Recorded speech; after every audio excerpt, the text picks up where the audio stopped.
Et si je vous dis qu'un vaccin peut aider à la lutte contre le cancer? Bon, c'est un léger raccourci, mais on vous explique. Chaque année, le cancer du col de l'utérus est diagnostiqué chez 660 000 femmes et plus de 350 000 en meurent. En France, vous en avez certainement déjà entendu parler. Des proches en ont peut-être souffert ou bien ont été vaccinés durant leur adolescence contre le papillomavirus. Alors, c'est quoi le rapport entre ce virus et le cancer du col de l'utérus? Le papillomavirus, sexuellement transmissible et contagieux, peut évoluer en cancer du col de l'utérus.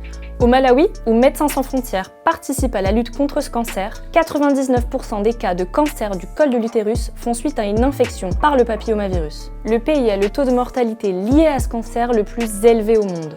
Une femme atteinte sur 2 en décède. Pourtant, il existe des vaccins efficaces, des outils de diagnostic précoces et des traitements. Mais 94% des décès par cancer du col de l'utérus surviennent dans les pays à revenus faibles ou intermédiaires, comme le Malawi, parce que ces outils n'y sont toujours pas disponibles. Ce cancer, détecté suffisamment tôt, est curable facilement. Néanmoins, avec une couverture vaccinale faible et peu d'informations sanitaires qui circulent parmi la population, comme au Malawi, les femmes se présentent à des stades souvent très avancés de la maladie, ce qui réduit drastiquement leurs chances de rémission. L'enjeu est donc de protéger les générations futures en vaccinant les jeunes filles entre 9 et 14 ans. Dans ce cadre, en 2023, plus de 17 000 adolescentes ont été vaccinées contre le papillomavirus. Alors, vous l'aurez compris, lutter efficacement contre un cancer, c'est aujourd'hui possible et ça peut commencer par un vaccin.